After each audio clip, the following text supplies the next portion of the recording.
ओम नमो भगवते वासुदेवाय। ओम नमो भगवते वासुदेवाय।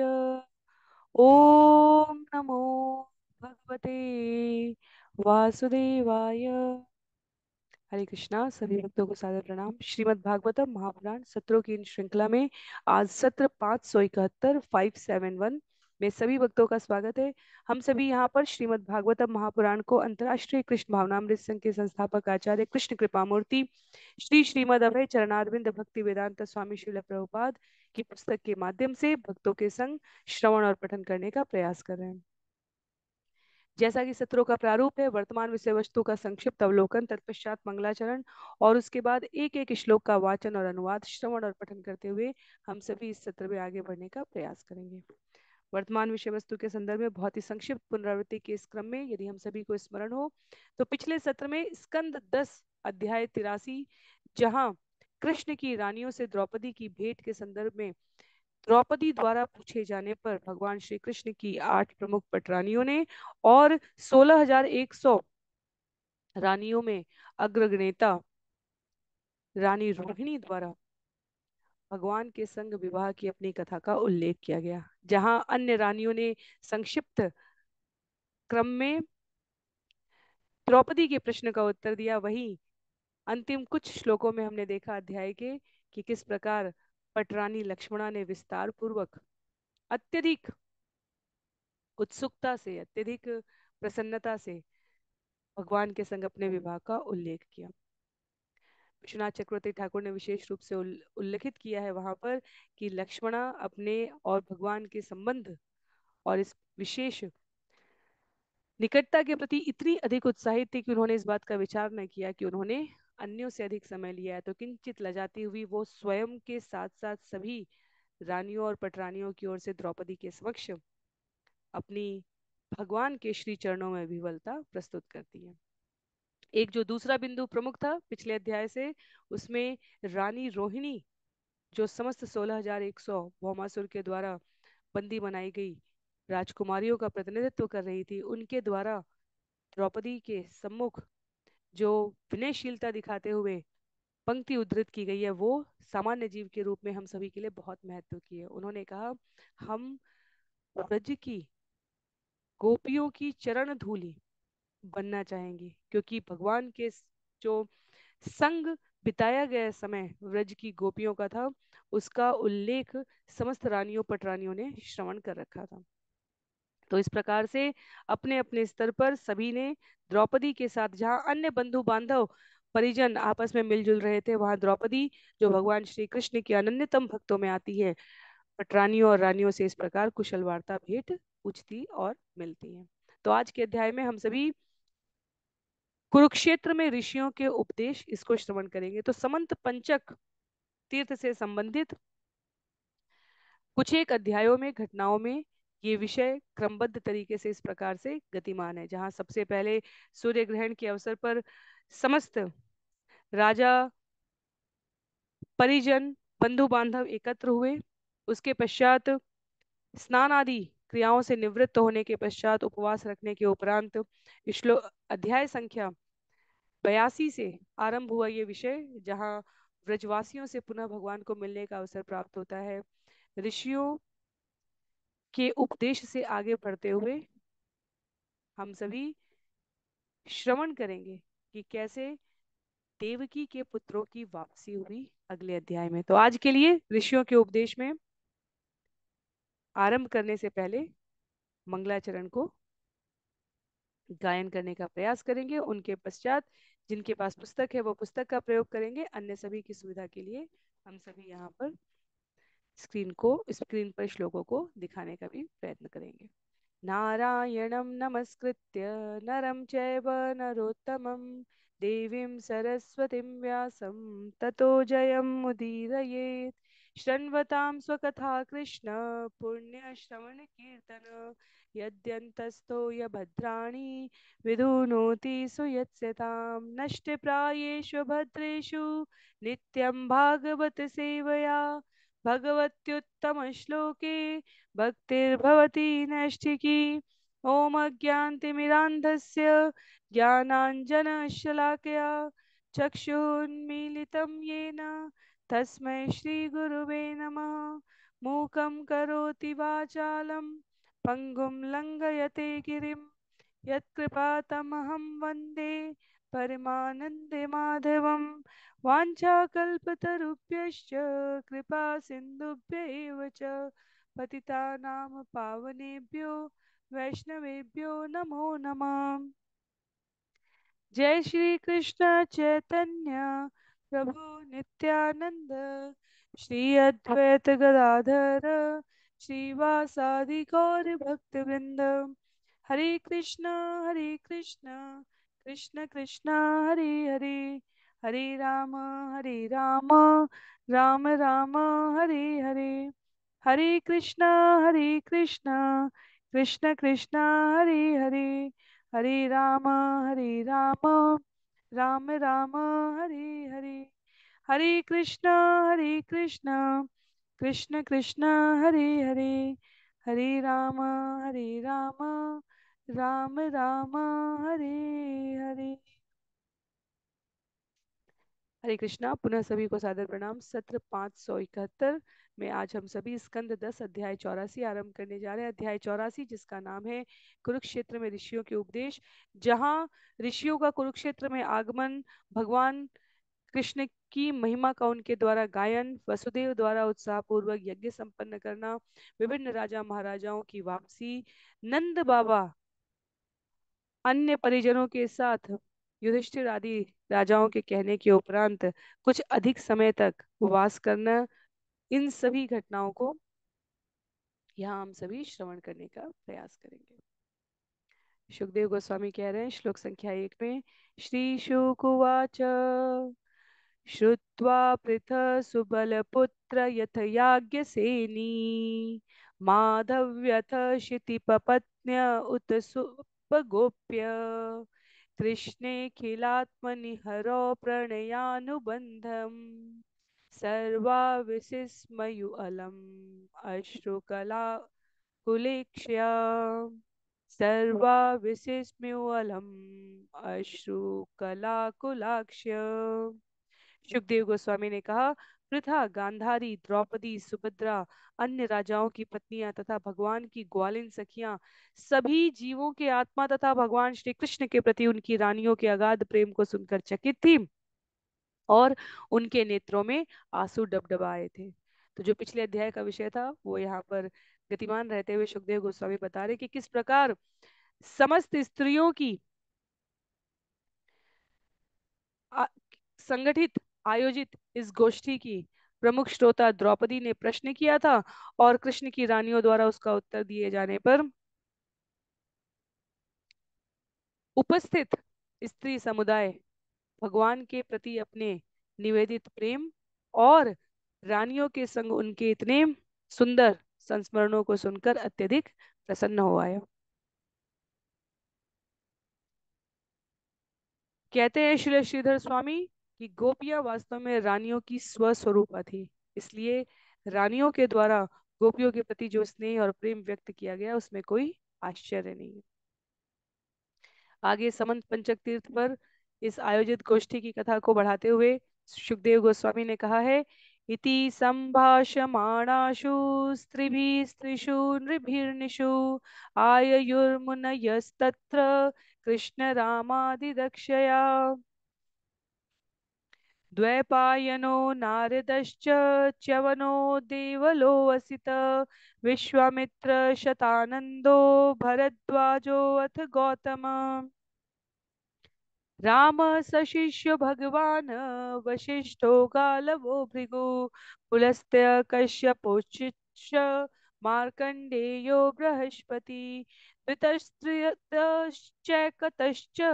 ब्रह्मपुत्रास्तथांगिरा अगस्त्यो याज्ञवल्क्यश्च वामदेवादयो परे। जब स्त्रियां स्त्रियों से और पुरुष पुरुषों से परस्पर बातें कर रहे थे तो अनेक मुनिगण वहां आ पधारे। वे सभी के सभी कृष्ण तथा बलराम का दर्शन पाने के लिए उत्सुक थे। इनमें द्वैपायन, नारद, च्यवन, देवल तथा असित विश्वामित्र, शतानंद, भरद्वाज तथा गौतम, परशुराम तथा उनके शिष्य वशिष्ठ, गालव, भृगु, पुलत्स्य तथा कश्यप, अत्रि, मार्कंडेय तथा बृहस्पति, द्वित, त्रित, एकत तथा चारों कुमार एवं अंगिरा, अगस्त्य, याज्ञवल्क तथा वामदेव सम्मिलित थे। तो सभी ऋषियों मुनियों की उपस्थिति होती है तीर्थ में, और ये अत्यंत सौभाग्य की बात है। इसलिए आगे कहते हैं, तान् दृष्ट्वा सहसोत्थाय प्रागासीनान् नृपादय पाण्डवः कृष्णरामौ च प्रणेमुः विश्ववन्दितान्। ज्यों ही उन्होंने मुनियों को आते देखा, सारे राजा तथा अन्य लोग जो वहां बैठे थे तुरंत खड़े हो गए, जिनमें पांचों पांडव तथा कृष्ण एवं बलराम भी थे। तब सबों ने उन विश्व वंद्य मुनियों को प्रणाम किया है। तो कथा के रूप में हम सभी इस विषय को श्रवण करते हुए आगे बढ़ते रहेंगे। जहाँ तत्व की या लीला की चर्चा है, वहां हम सभी उसको विस्तार में श्रवण करेंगे।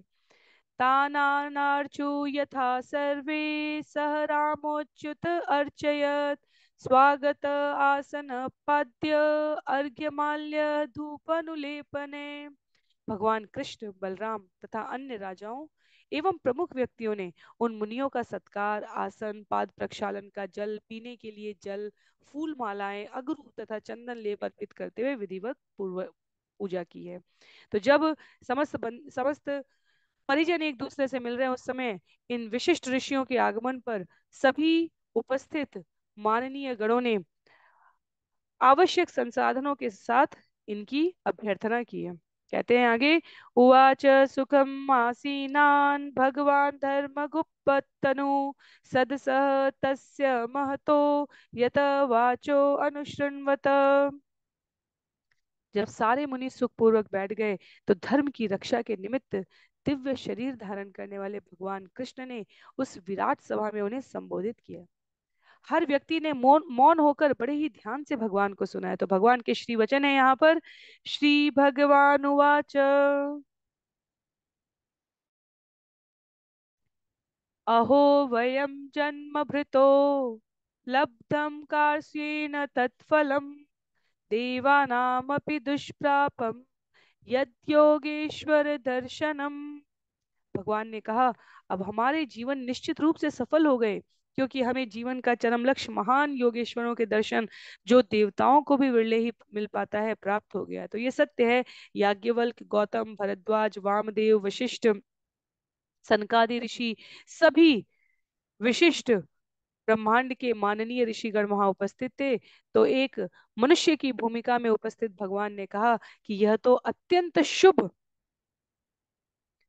और जीवन को सफल कर देने वाला अवसर आ गया है, क्योंकि समंत पंचक में एकत्रित इन समस्त राजाओं को उन ऋषियों का दर्शन करने का सौभाग्य प्राप्त हो रहा है, जिनका दर्शन विरले देवतागण भी प्राप्त कर पाते हैं।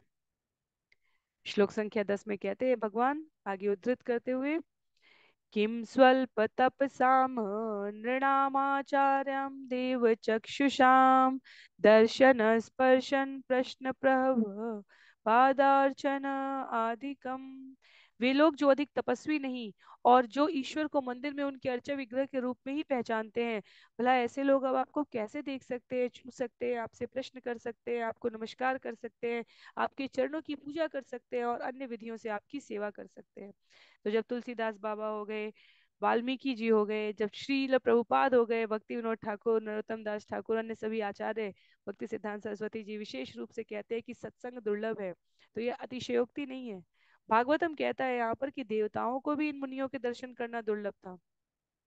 तो समस्त उपस्थित राजाओं का प्रतिनिधित्व करते हुए भगवान श्री कृष्ण उस विराट सभा में ऋषियों से निवेदन करते हुए पूछते हैं कि आज ऐसा कौन सा महान अवसर है कि जिन्होंने जीवन में अर्चा विग्रह के भीतर ही भगवान के दर्शन किए और प्राणी मात्र को भगवत स्वरूप नहीं माना है, वे आपको देख सकते हैं, आपसे प्रश्न कर सकते हैं, आपको नमस्कार कर सकते हैं, आपकी अनेक विधियों से सेवा कर सकते हैं।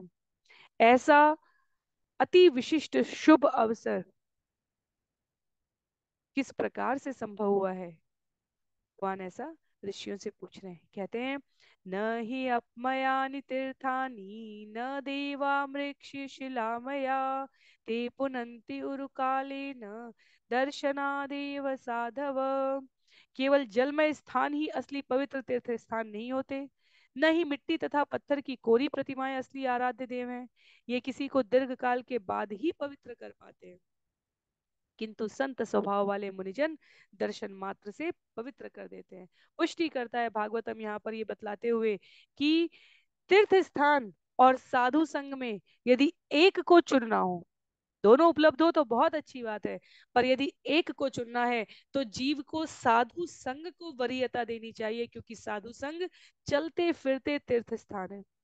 तीर्थ स्थानों के पास जीव को अनेक उद्यम करके जाना पड़ता है, और साधु संग केवल दर्शन मात्र से पवित्र कर देने वाला ऐसा शुभ अवसर अहेतुकी की कृपा से भगवान जीव को उपलब्ध कराते हैं।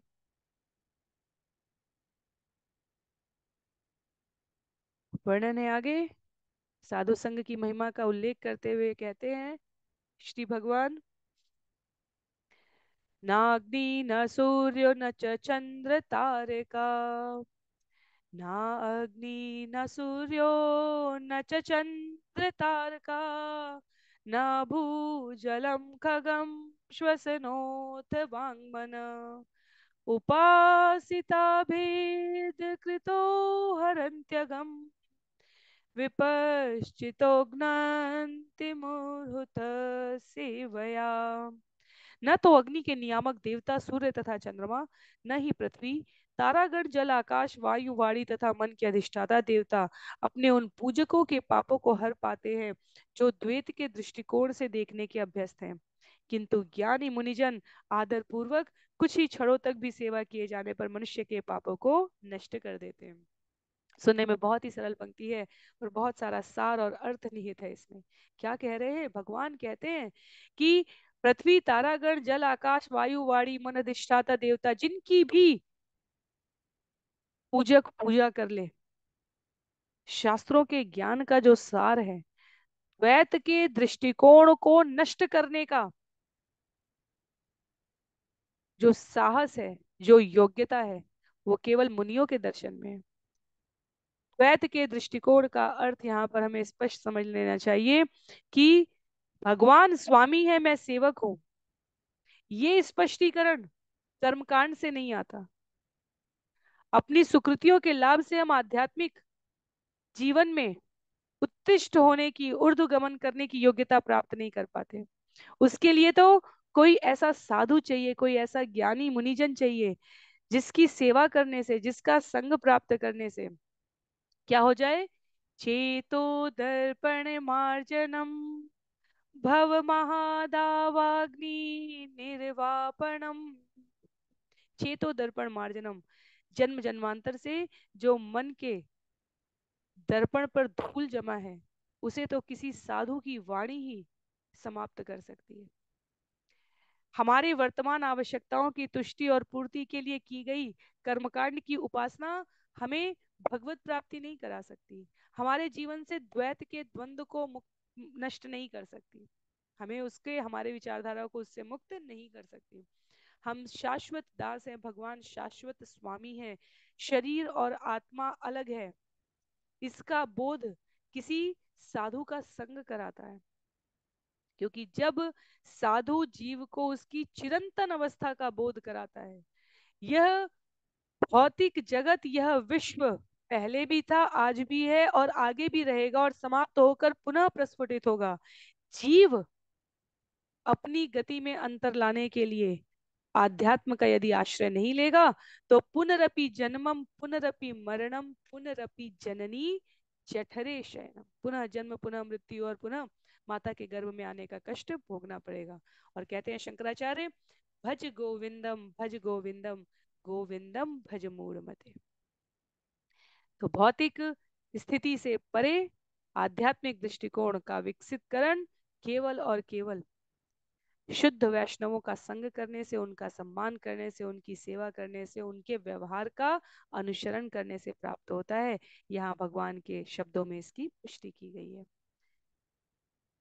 यस्यात्मबुद्धि कुणपे त्रिधातुके स्वधी कलत्रादिषु भौम इज्यधि यत्तीर्थबुद्धि सलिले न करहि चेत् जनेषु अभिज्ञेषु स एव गोखर।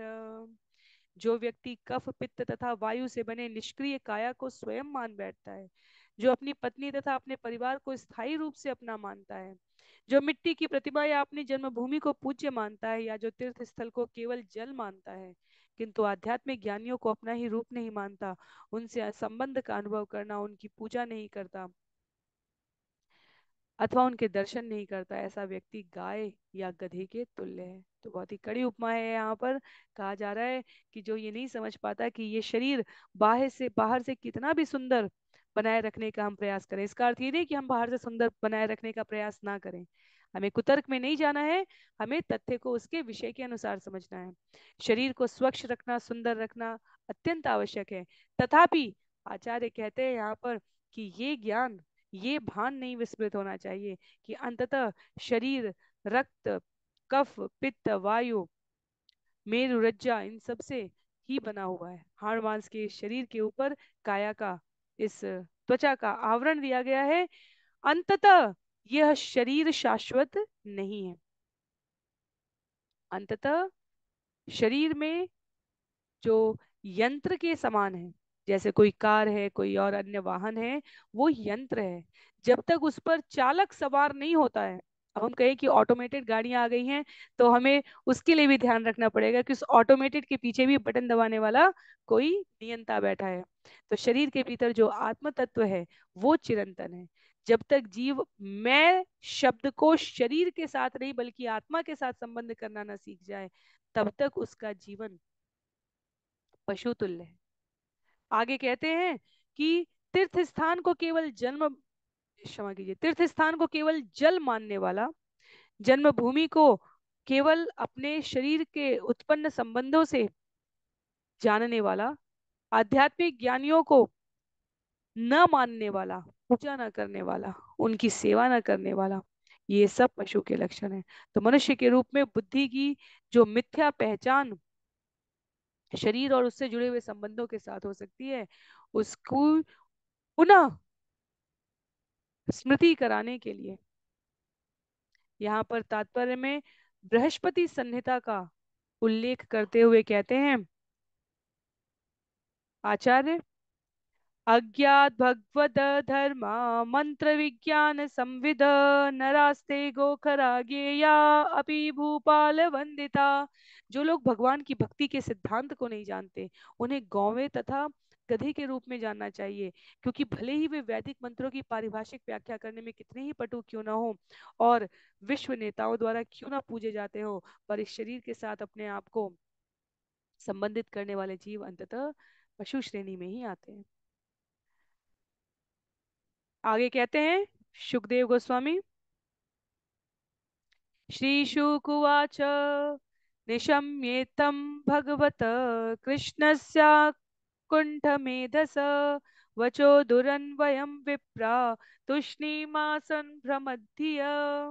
सुखदेव गोस्वामी ने कहा, असीम ज्ञानी भगवान श्री कृष्ण से ऐसा अगाध शब्द सुनकर विद्वान ब्राह्मण मौन रह गए, उनके मन भ्रमित थे।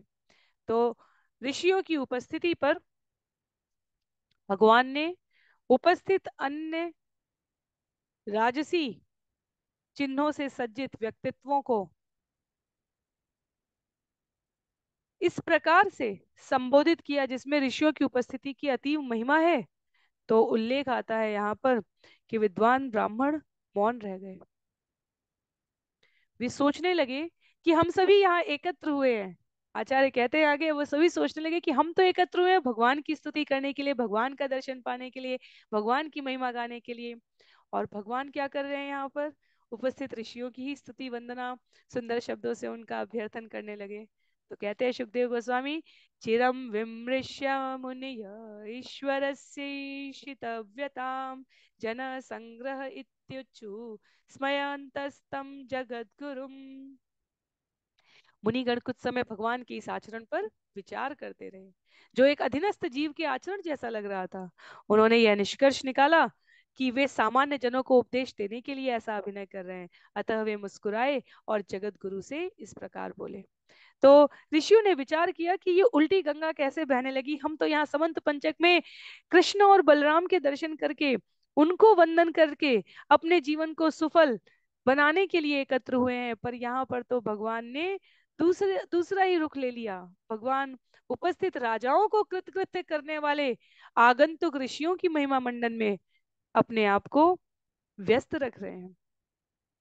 तो मुनियों को संबोधित करते समय भगवान श्री कृष्ण क्या कर रहे हैं? संत वैष्णवों को सुनने, उनकी सेवा करने पर बल देने वाले जीव के स्वभाव को, जीव के जीवनचर्या को व्यक्त कर रहे हैं। भगवान तो वास्तव में आध्यात्मिक समर्पण के भी परम शिक्षक है, इसलिए यहाँ पर शब्द प्रयोग हुआ है जगत गुरु का। तो ऋषिगण भ्रमित इसलिए नहीं है, उनकी भ्रमित होने की बुद्धि कोई भौतिक अवस्था धरातल पर नहीं है, आध्यात्मिक धरातल पर है। वो कहते हैं हम तो भगवान की उपासना करने आए, भगवान यहाँ पर हमारा ही वंदन करने लगे। तो वो समझ गए कि भगवान यहाँ पर सामान्य जीव की भूमिका निर्वहन कर रहे हैं, अन्यों को शिक्षा देने के लिए।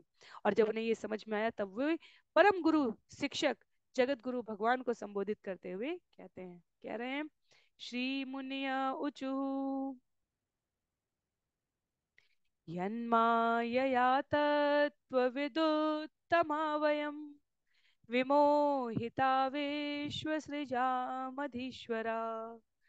यद् ईशितव्या यतिगूढ इहया अहो विचित्रम भगवत विचेष्टितम।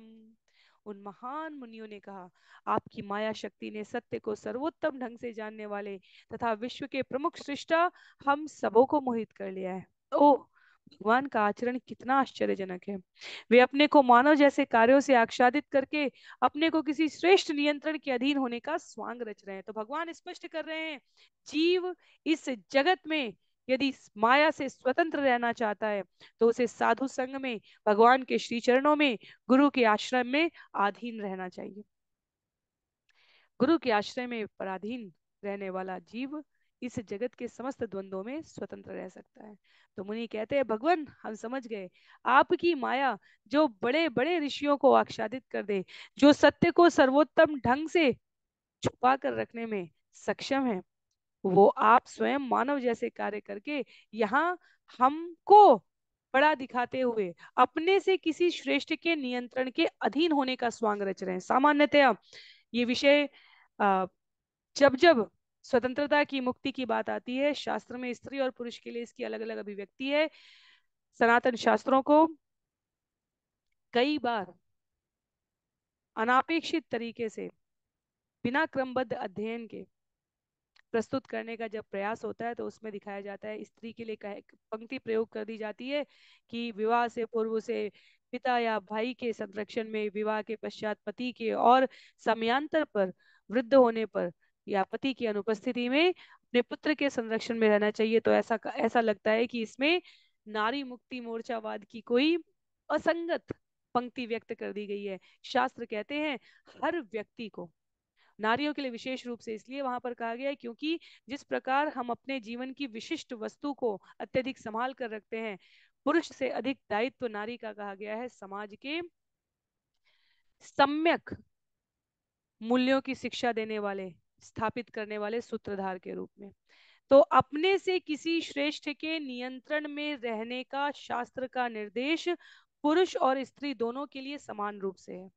जब हम स्कंद 2 में भगवान की आज्ञा पर ब्रह्मा जी द्वारा जीव की उत्पत्ति, सृष्टि, रचना और संवर्धन करने का आदेश, निर्देश श्रवण करते हैं, तो वहां ब्रह्मा जी ने अपने ही काया से, शरीर से दो विभिन्न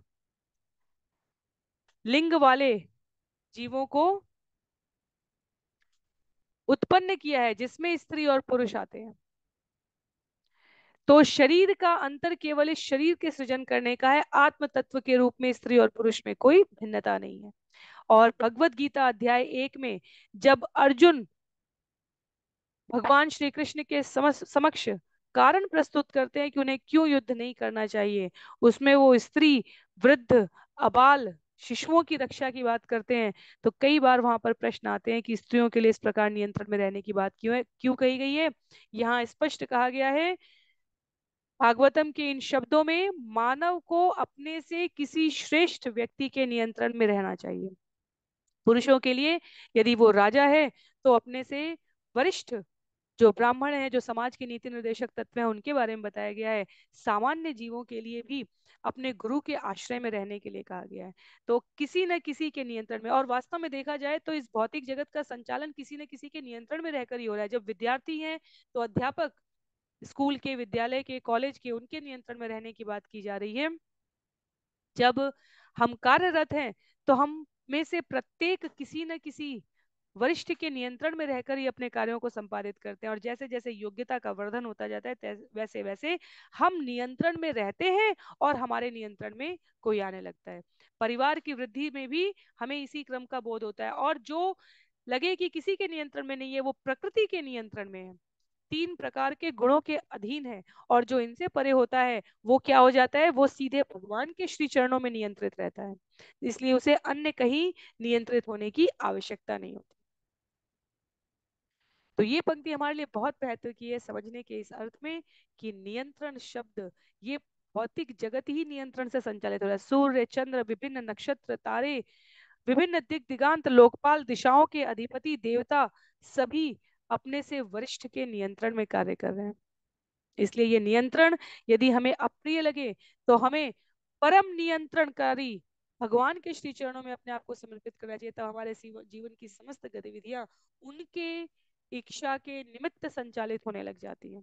पर नियंत्रण में भगवान स्पष्ट करते हैं प्रकृति का हर कण तत्व कार्य कर रहा है। तो मुनिगण कहते हैं यहाँ पे, अनीह एतद् बहुदैक आत्मना सृजत्यवती अति न बध्यते यथा भौमे हि भूमि बहुनाम रूपिणी अहो विभुम न चरितम विडंबनम। निसंदेह सर्वशक्तिमान की मनुष्य जैसी लीलाएं केवल बहाना है। वे बिना प्रयास के ही अपने में से इस रंग बिरंगी सृष्टि को उत्पन्न करते हैं, इसका पालन करते हैं और फिर इसे निगल जाते हैं। आप यह सब बिना बंधे ही करते हैं, जिस तरह पृथ्वी तत्व अपने विविध रूपांतरों में अनेक नाम तथा रूप ग्रहण करती रहती है।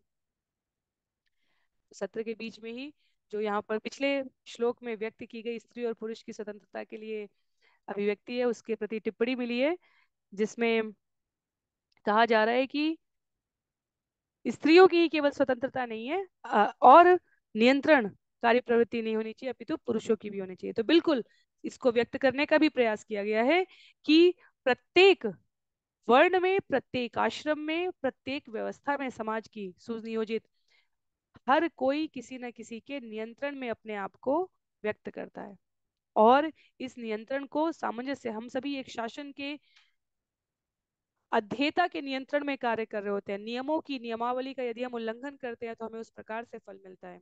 तो ये जो नियंत्रण कर रहा है उसका अधिकार नहीं, उत्तरदायित्व से समझना चाहिए, और जो नियंत्रण में है उसे अपने कर्तव्यों के वहन के लिए इस नियंत्रण को स्वीकार करना चाहिए। तो दोनों ही पक्ष से, यदि स्त्रियों के लिए ये कहा जा रहा है, यदि पुरुषों के लिए कहा जा रहा है, यदि गुरुओं के लिए, मार्गदर्शकों के लिए, यदि शासक के लिए कहा जा रहा है, तो शास्त्र दोनों ओर से नियमावली बना कर देते हैं। हम अपने व्यक्तिगत स्वार्थों के लिए इन नियमावलियों का उल्लंघन करें तो इसके लिए हम शास्त्रों को दोष नहीं दे सकते। शास्त्र समय समय पर लोगों के द्वारा यदि अनियमित तरीके से परिवर्तित करके जनमानस के समक्ष प्रस्तुत किए जाएं तो हमें इसीलिए उसे किसी गुरु के, प्रामाणिक गुरु के मार्गदर्शन में श्रवण अध्ययन करके समझने का प्रयास करना चाहिए। यदि यहाँ पर माता के लिए कहा गया है तो यहाँ पर पुरुषों के लिए भी कहा गया है। यदि यहाँ पर माता पिता पुरुषों से परे अधिकारी और सेवक के रूप में कहा गया है, तो दोनों ओर से जो अभिव्यक्ति है वो उत्तरदायित्व और कर्तव्य की होनी चाहिए। जब भगवत गीता में भगवान कहते हैं मनुष्यों में मैं राजा हूँ, तो इसलिए नहीं कि मैं समस्त ऐश्वर्यों का भोग करने के लिए हूँ, प्रजा कार्य करेगी और मैं उसके द्वारा अर्जित श्रम का लाभ लूंगा। राजा की गति सामान्य प्रजा से भी बदतर हो जाती है जन्म जन्मांतर में, यदि वो अपने राज धर्म का उत्तरदायित्व सम्यक तरीके से ना करे। गुरु जिसके अधीनस्थ अनेक अनेक शिष्य होते हैं, शास्त्र कहता है कि गुरु की मुक्ति बाद में होती है। जब तक उसने जितने शिष्य इस भौतिक जगत में स्वीकार किए हैं, वो अपनी गति को प्राप्त नहीं कर जाते, वो परम धाम गमन नहीं कर जाते, तब तक गुरु को पुनः पुनः और पुनः इस धराधाम पर आते रहना होता है। तो ये अधिकार नहीं है, ये कर्तव्य है, ये उत्तरदायित्व है, हमें ये स्पष्ट रहना चाहिए। कहते हैं यहाँ पर ऋषि कि भगवान, वैसे तो आप सर्वशक्तिमान हैं और मनुष्य की ये सारी लीलाएं केवल बहाना है। इस रंग बिरंगी सृष्टि को नियोजित करने का आपका विचार, आपकी लीला, आपकी प्रसन्नता, इसमें बंधे बिना आप ये सब कार्य कर रहे हैं। और जो इसमें रहते हैं उन्हें लगता है कि यही परमानेंट, यही हमारा सदा सर्वदा चिरंतन काल तक रहने वाला ठिकाना है, जबकि ये असत्य है। आगे कहते हैं, कहने के लिए आप मनुष्यों की तरह रहते हैं भगवान। अथापि काले स्वजनाभिगुप्तये विभर्षि खल निग्रहाय च स्वलीलया वेदपथं सनातनं वर्णाश्रमात्मा पुरुष परो भवान। तो भी उचित अवसरों पर आप अपने भक्तों की रक्षा करने तथा दुष्टों को दंड देने के लिए शुद्ध सतोगुणी रूप धारण करते हैं। इस तरह वर्णाश्रम के आत्मा स्वरूप आप भगवान अपनी आनंद लीलाओं का भोग करते हुए वेदों के शाश्वत पद को बनाए रखते हैं। आत्म स्वरूप है भगवान, अपनी लीलाओं का आस्वादन करते हैं। भक्त की रक्षा करने के लिए, दुष्ट को दंड देने के लिए भगवान को निमंत्रण की आवश्यकता नहीं है। पूतना ने प्रवेश किया तो भगवान ने ये नहीं कहा कि अभी देवतागण मुनिगण मेरी स्तुति करेंगे तब मैं पूतना को मारूंगा। तृणावर्त हो गया, व्योमासुर हो गया, अरिष्टासुर हो गया, धेनुकासुर, बकासुर, अघासुर, जितने भी हुए हैं, सबके लिए भगवान ने स्वयं को उत्तरदायित्व के बोध से कालिया नाग आया, या फिर वृंदावन की सीमा के बाहर कंस का अत्याचार, भगवान ने स्वयं को और स्वयं के संरक्षित अधिकारों को अन्य किसी के मार्गदर्शन में नहीं अपितु अपनी इच्छा से प्रयोग किया है। शिशुपाल भगवान से ज्यादा युधिष्ठिर के यज्ञ को विध्वंस करना चाहता था, इसलिए भगवान ने जब चक्र उठाया है तो एक रक्त की बूंद गिरे बिना उसका उद्धार हुआ है, क्योंकि भगवान को उसका प्रयोजन ज्ञान। कहते हैं आगे श्लोक संख्या 19 में, ब्रह्मते हृदय शुक्लम तपस्वाध्याय संयमे यत्रोपलब्धम सत्व्यक्तम अव्यक्तम च ततः परम। वेद आपके निर्मल हृदय हैं और उनके माध्यम से तपस्या, अध्ययन एवं आत्म संयम द्वारा मनुष्य प्रकट अप्रकट तथा इन दोनों से परे शुद्ध अस्तित्व को देख सकता है। वेद की भाषा क्लिष्ट है। वेद अत्यधिक गूढ़ भाषा में भगवान की उपस्थिति दिखाते हैं, जैसे कि किसी मूल्यवान रत्न को ऊपर और नीचे दोनों तरफ से आवरण बंद पेटी में रखा जाता है, वैसे ही वेदों की भाषा अत्यधिक गूढ़ है। इसमें भगवान के बारे में बताया गया सुरक्षित ज्ञान है, इसलिए इसे आवरण में, छद्म आवरण में रखा गया। पर प्रकट प्राकट्य कैसे होता है? तपस्या, अध्ययन एवं आत्म संयम के द्वारा। ये श्रीमद् भागवतम, पिछले कुछ एक सत्रों में भी मैंने इसकी अभिव्यक्ति की थी कि इसका लेखन अत्यधिक कठिन है। एक एक श्लोक पर श्रीमद् भागवतम के पूर्ववर्ती आचार्यों की 15-15 टीकाएं, टिप्पणियां हैं। और प्रभुपाद जी ने जब इसको संकलित किया है तब इन्होंने इन पुस्तकों को अध्ययन किया, साथ साथ इनका इन इन तात्पर्यों का सृजन किया और इनके मध्य में पूरे विचारों की शुद्धि। मैं अपना ज्ञान नहीं प्रस्तुत कर रहा हूँ, मुझे क्या लगता है ये महत्व की बात नहीं है, आचार्यों को क्या लगा है ये महत्व की बात है। इसलिए भगवत गीता के सैकड़ों संस्करण उपलब्ध हैं और श्रील प्रभुपाद ने साधकों को, प्रयासरत भक्तों को सही अर्थ में आ सके, इसके लिए इस्कॉन के अंतर्राष्ट्रीय कृष्ण भावनामृत के संस्करण का क्या नाम रखा है? भगवत गीता यथारूप। यथारूप लिखा है, यथा अर्थात जैसी, एज इट इज। ये नहीं मैंने क्या सोचा, मैं क्या कौन होता हूँ या होती हूँ सोचने वाले। जब श्री भगवान वाच है, जब भगवान कह रहे हैं तो भगवान ने क्या सोचकर कहा है वो व्यक्त होना चाहिए।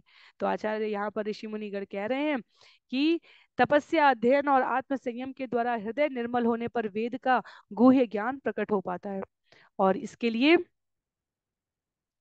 श्लोक संख्या 20 में, तस्मात् ब्रह्म कुलम ब्रह्मन् शास्त्र योने स्वत्वत आत्मन, तस्मात् ब्रह्म कुलम ब्रह्मन् शास्त्र योने त्वमात्मन सभाजयसि सद्धाम तत ब्रह्मण्यग्रणी भवान।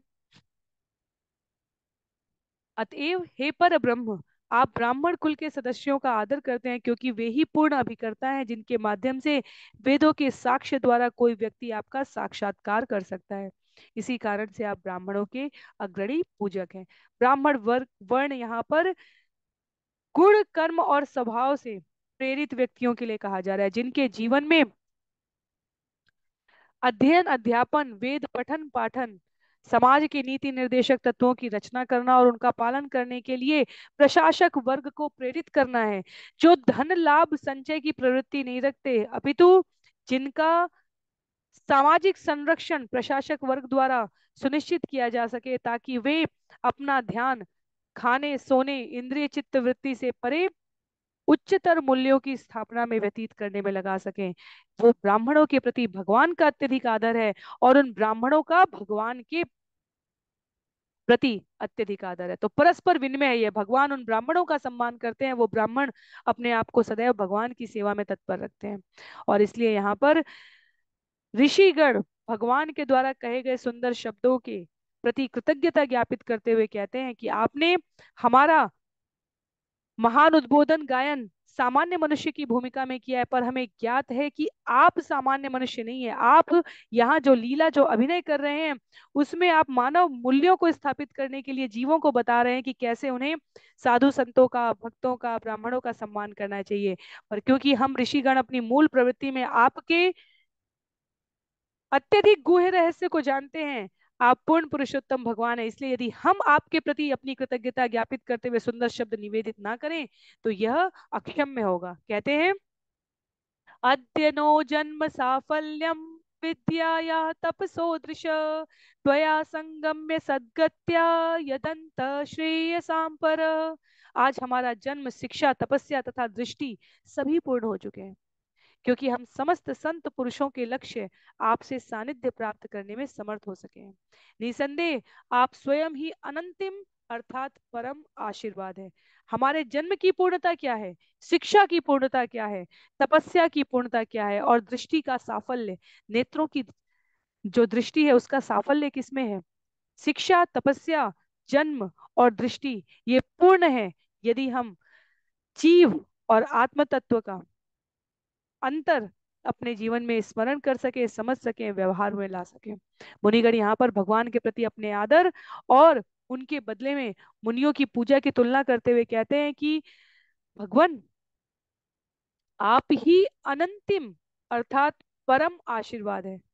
वास्तव में जिसने भगवान को प्राप्त कर लिया उसके लिए इस जगत में क्या प्राप्त करने के लिए शेष है, और जिसने सब प्राप्त कर लिया तथाकथित रूप से पर भगवान को नहीं प्राप्त किया, विचार करने की बात है कि उसने क्या ही प्राप्त किया।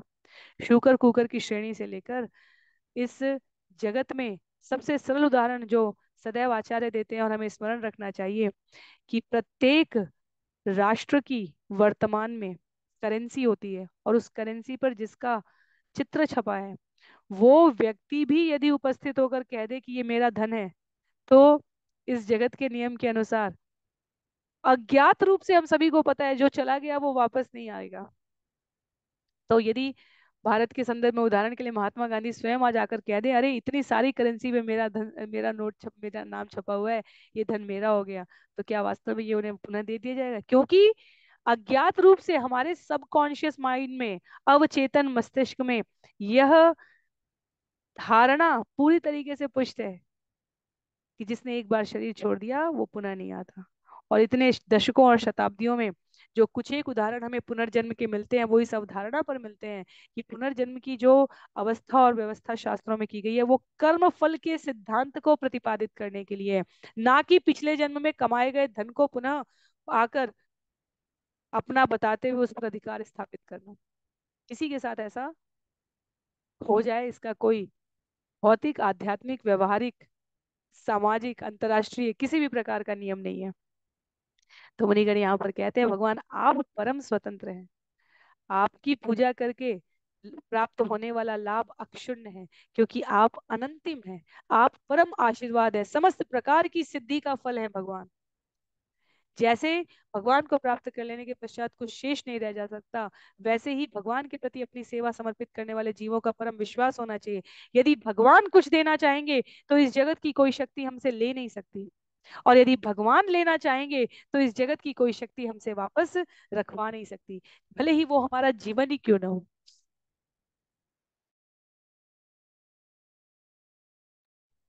इस जगत का समस्त वैभव, समस्त धन, समस्त ऐश्वर्य रखकर भी कोई व्यक्ति अपने लिए एक अतिरिक्त श्वास नहीं खरीद सकता।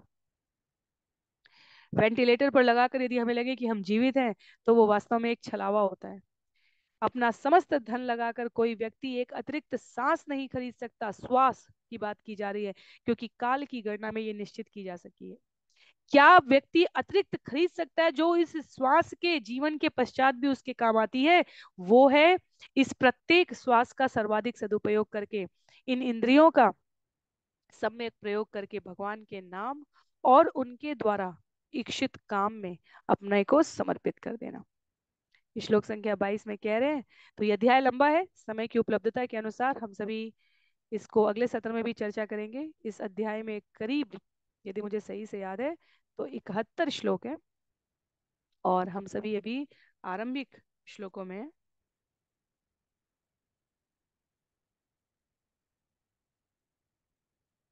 तो जिनके पास पुस्तक है वो देख सकते हैं कि ये पूरा श्रीमद् भागवतम के स्कंद 10 में ज्यादातर कथा है, पर यहाँ पर विशेष रूप से तत्व का उल्लेख है। क्योंकि जब तीर्थ स्थान पर जीव जाता है, वो कोई सामाजिक मिलन समारोह के रूप में समाप्त नहीं हो जाना चाहिए। आचार्य कहते हैं कि वहां पर तत्व चर्चा हमें हमारे मूल स्वरूप में पुनः वापस जाने के में इस धराधाम से सहायता करती है। तो आते हैं पुनः वंदन पर। भागवतम में समस्त प्रतिष्ठित व्यक्तित्व भगवान के वंदन करने को सिर्फ बहाने के रूप में ढूंढते, कहाँ अवसर मिले और हम भगवान का वंदन करने लगे। तो पुनः यहाँ पर वंदन है ऋषियों के द्वारा। नमस्तस्मै भगवते कृष्णाय कुंठ मेधसे स्वयोग मायया क्षन्नम महिम्ने परमात्मने।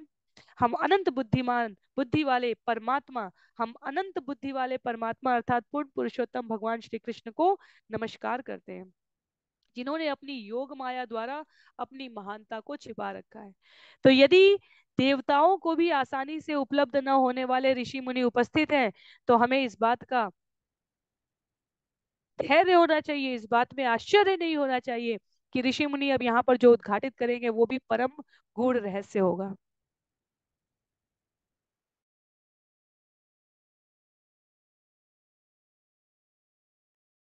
कह रहे हैं ऋषि मुनि कि हे अनंत बुद्धि वाले परमात्मा, आपने योग माया के द्वारा अपनी महानता छिपा रखी है। हम जानते हैं कि आप पूर्ण पुरुषोत्तम भगवान श्री कृष्ण हैं। न यम विन्द्यत तमी भूपा एका रामश्च वृष्णय माया जवनिकाक्षन्नम आत्मानं कालमीश्वरम। न तो ये राजा, न ही वृष्णिगण जो आपकी घनिष्ठ संगति का लाभ उठाते हैं, आनंद उठाते हैं, आपको समस्त सृष्टि के का आत्मा काल की शक्ति तथा परम नियंता के रूप में जानते हैं, उनके लिए तो आप माया के पर्दे से ढके रहते हैं। जैसे इस जगत में जो अत्यधिक प्रतिष्ठित व्यक्ति है, राष्ट्रपति के पद पर हो, प्रधानमंत्री के पद पर हो, बहुत बड़े उद्योगपति के पद पर हो, बहुत प्रसिद्ध व्यक्ति के रूप में हो, पूरा विश्व उनका समादर कर रहा होगा, पर उनका जो घर का अबोध शिशु या बालक होगा और उसके साथ वो जिस भी संबंध से जुड़े होंगे, वो तो अपनी निर्मलता में, अबोधता में उस घनिष्ठ संगति का लाभ उस बड़े व्यक्तित्व के भाव से नहीं पूछता है, वो अपना है ये समझकर पूछता है। तो ऋषि मुनि भी यहाँ पर कहते हैं कि ये जो वृष्णिजन है, ये जो द्वारका के निवासी हैं, ये जो राज परिवार के सदस्य हैं, ये आपकी परम नियंता के रूप में वास्तविक पहचान न जानते हुए संघ का लाभ उठा रहे हैं। क्यों? क्योंकि आपने अपनी माया से इन सभी को मोह रखा है। और वास्तव में भागवतम में ही उल्लेख है, मैया यशोदा को भगवान ने कितनी बार अपनी माया में, योग माया के पर्दे में ढका है। क्यों? क्योंकि भगवान मैया के साथ वात्सल्य रस का आनंद लेने के लिए उपस्थित हुए हैं। मैया यदि देख ले कि ओ ये तो चतुर्भुज है, ओ ये तो ऐसे है, भगवान अनादि हैं, अनंत हैं, श्वास प्रति श्वास में ब्रह्मांडों का सृजन और विघटन करने वाले हैं, तो क्या मैया उस भाव में पूजा कर पाएगी? नहीं। इसीलिए विष्णु तत्व में और पूर्ण पुरुषोत्तम भगवान श्री कृष्ण में जब शास्त्र अंतर बताते हैं तो कहते हैं विष्णु तत्व और शास्त्र, भगवान विष्णु और कृष्ण चार अतिरिक्त गुणों के कारण भिन्न है। भगवान विष्णु की उपासना को ये नहीं कहते ये तो मेरा लल्ला है, ये तो मेरा सखा है, ये तो मेरा पुत्र है, ये तो माखन चोर है, नहीं कहता। इन चार रसों का आनंद कृष्ण तत्व में उठाया जाता है। तो भगवान योग माया के अपने पर्दे से, आवरण से, जिनके साथ वो लीला कर रहे हैं उनको ढक के रखते हैं। हमें अपने जीवन के प्रयास में भगवान से प्रार्थना करनी चाहिए कि यदि माया का आवरण है भी तो वो योग माया का हो, इस भौतिक जगत की महामाया का ना हो, ताकि हम भगवान के साथ अपने संबंध की सदा सर्वदा स्मृति में निमग्न रह सके। आगे कह रहे हैं ऋषिगण, यथा शयानः पुरुष आत्मानं गुणतत्त्वदृक् नाम मात्रेन्द्रियाभातं न वेद रहितं परम् एवं त्वानाम मात्रेषु विषयेष्विनिन्द्रिये हया मायया विभ्रमच्चित्तो न वेद स्मृत्युपप्लवात्। सोया हुआ व्यक्ति अपने को एक वैकल्पिक सत्य मानता है और स्वयं यह देखते हुए कि उसके विविध नाम तथा रूप हैं, वह अपनी जागृत पहचान को भूल जाता है जो उसके स्वप्न से सर्वथा पृथक होती है। इसी प्रकार जिसकी चेतना माया द्वारा मोहित हो जाती है, वह भौतिक वस्तुओं के ही नामों तथा स्वरूपों को देखता है। इस तरह ऐसा पुरुष अपनी स्मरण शक्ति खो देता है और आपको जान नहीं सकता। तो जब मनुष्य सोता है तो अनेकों प्रकार की स्मृतियां, अनेकों प्रकार की इच्छाओं से संग्रहित उसकी विचार बुद्धि कपोल कल्पित प्रस्तुति में निमग्न हो जाती है। व्यक्ति स्वयं को राजा समझ सकता है, व्यक्ति स्वयं को कहीं बंधा हुआ निराश्रित समझ सकता है। और जैसे ही उसकी दृष्टि में चेतना आती है, वो जागता है, उसे इस सब की नश्वरता का भान हो जाता है। आचार्य कह रहे हैं इस जगत में रहने वाले सामान्य मनुष्य भी ऐसे ही होते हैं। वो अपनी स्मरण शक्ति खो चुके हैं, वो जिनकी चेतना माया द्वारा मोहित हो चुकी है, वो जो अपनी जागृत पहचान को भूल चुके हैं, वो जो अपने आप को इस शरीर से संबंध करके रखते हैं। भगवान आपको न जान पाने की इस अवस्था में वो अत्यंत आकुल और व्याकुल है। श्लोक संख्या 26 में ऐसे जीवों को भगवत भक्ति सनातनता और भगवान की सेवा का क्या लाभ होता है, ये ज्ञान कराने के लिए ऋषि अपने अनुभवों को बताते हुए कहते हैं, तस्याद्यते दश दिनम अंगघ्रिम अघ ओघमर्ष। तो बहुत सारे शब्द हैं यहाँ पर। तस्याद्यते ददशिम अंघ्रिम अघ ओघमर्ष तीर्थास्पदम यदि कृतं सुविपक्व योगे उत्सित भक्ति उपहताशय जीव कोशा आपु भवद्गतिमथा अनुगृहाण भक्ता।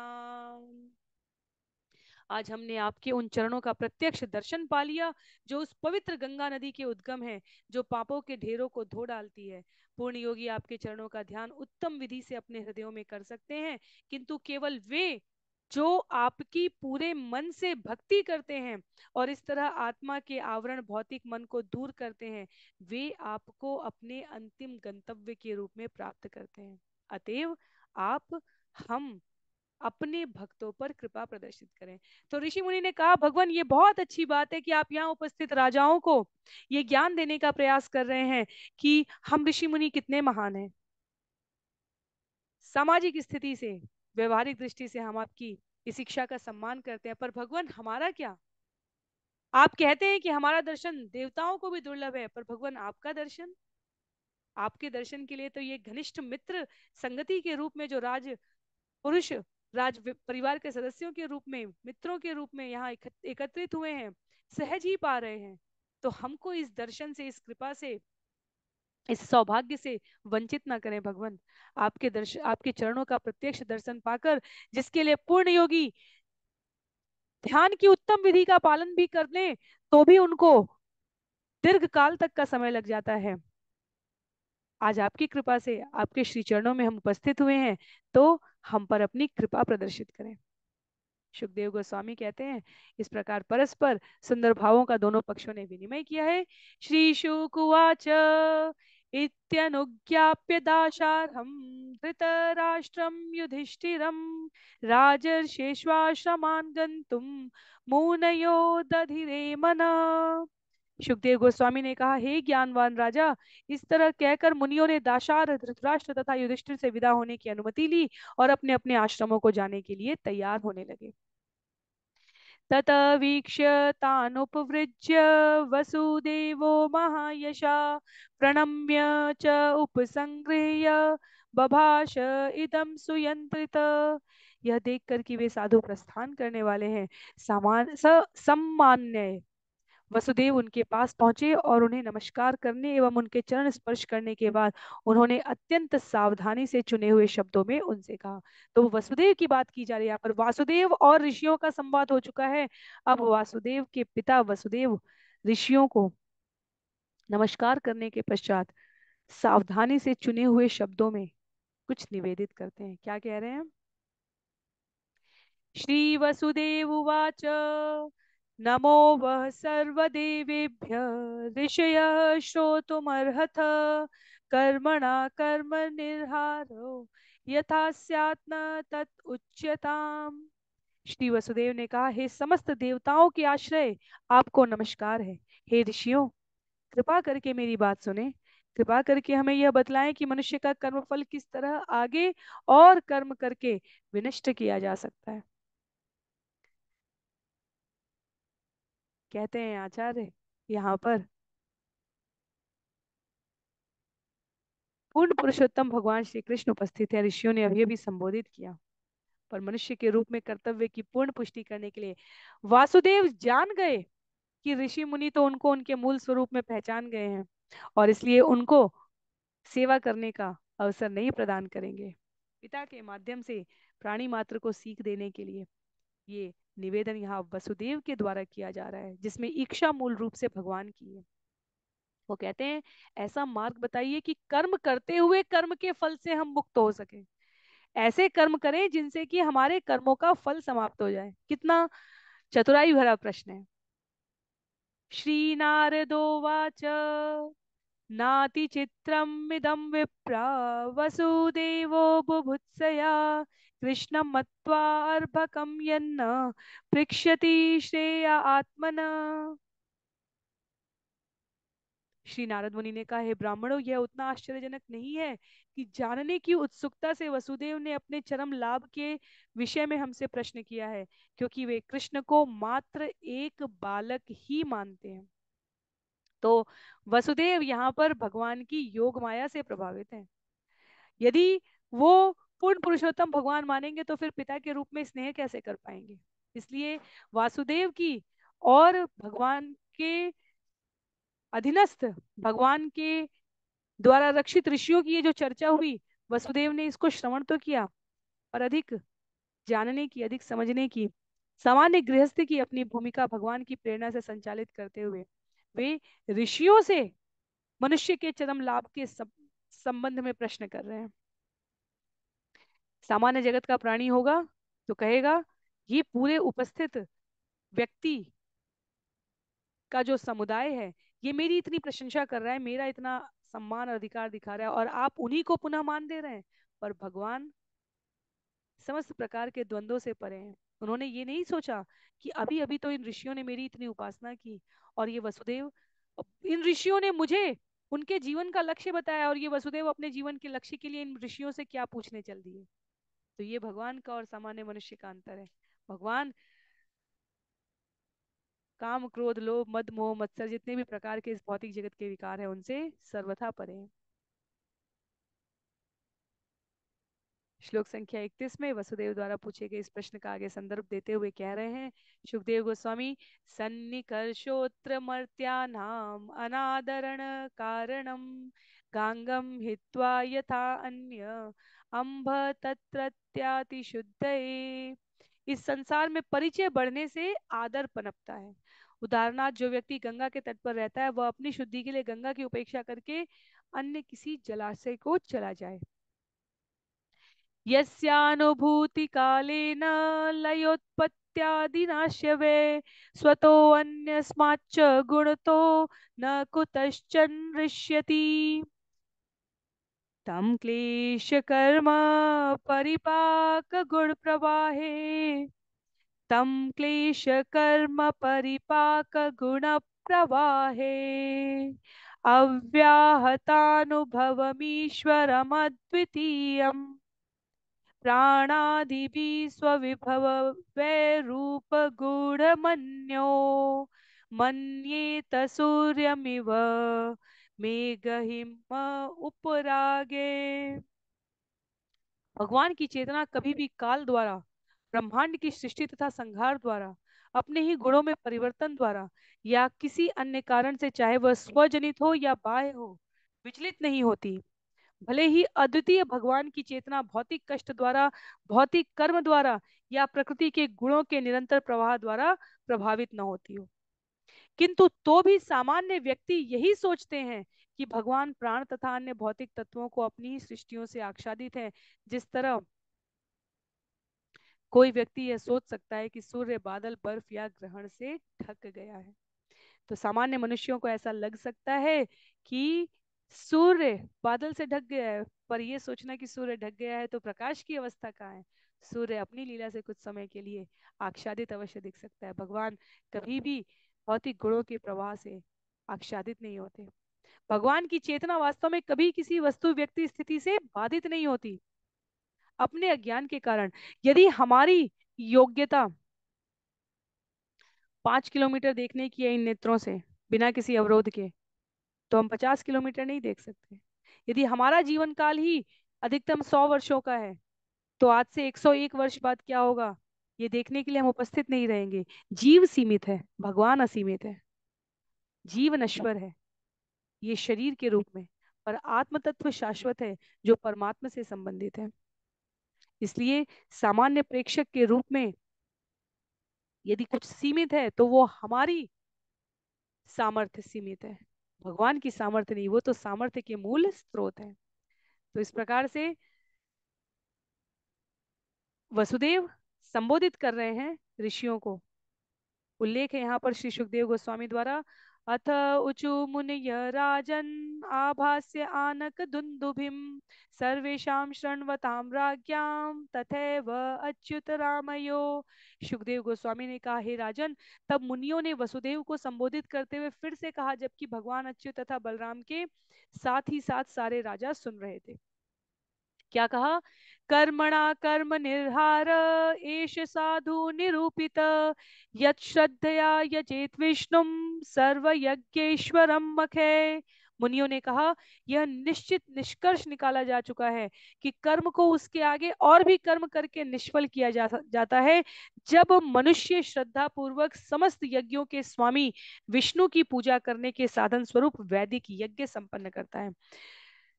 सतयुग के लिए तप कहा गया, त्रेता के लिए हवन वाला यज्ञ कहा गया, द्वापर के लिए अर्चा विग्रह कहा गया, और कलयुग के लिए युग धर्म कहा गया है नाम यज्ञ करना, हरि नाम यज्ञ करना। मुनि कहते हैं कि वसुदेव, हम आपके शब्दों को उद्बोधित करने के लिए आपको माध्यम बनाकर पुनः इस सत्य को प्रतिपादित करते हैं कि कर्म को उसके आगे कर्म करके निष्फल किया जा सकता है, पर जब मनुष्य श्रद्धा पूर्वक समस्त कर्म के जो परम भोक्ता हैं, भगवद गीता अध्याय 5 श्लोक संख्या 29 में भगवान ने कहा है, मैं परम भोक्ता हूं। जब कर्म साधन स्वरूप इस अर्थ में प्रयोग किया जाता है कि इससे भगवान की प्रसन्नता हो, इसलिए हम उसे कर सके, तब वह श्रद्धा पूर्वक ऐसे वैदिक यज्ञ संपन्न करके भगवत कृपा प्राप्त करता है। तो ये विधि, ये धर्म, ये सिद्धि, ये आनंद, ये मोक्ष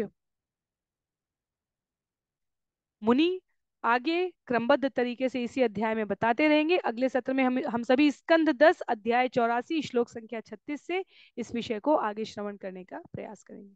आज के लिए सत्र को यहीं पर समाप्त करते हैं। किसी भी प्रकार की टिप्पणी के लिए, किसी भी प्रकार की असहमति के लिए, किसी भी प्रकार की त्रुटि के लिए आप जहां जुड़े हैं ग्रुप में या यहाँ इस वीडियो के कमेंट बॉक्स में अपने विचार प्रेषित कर सकते हैं। शिल प्रभुपाद की जय, शिल गुरुदेव की जय, अनंत कोटि वैष्णव वृंद की जय, श्रीमद् भागवतम महापुराण की जय। हरे कृष्ण।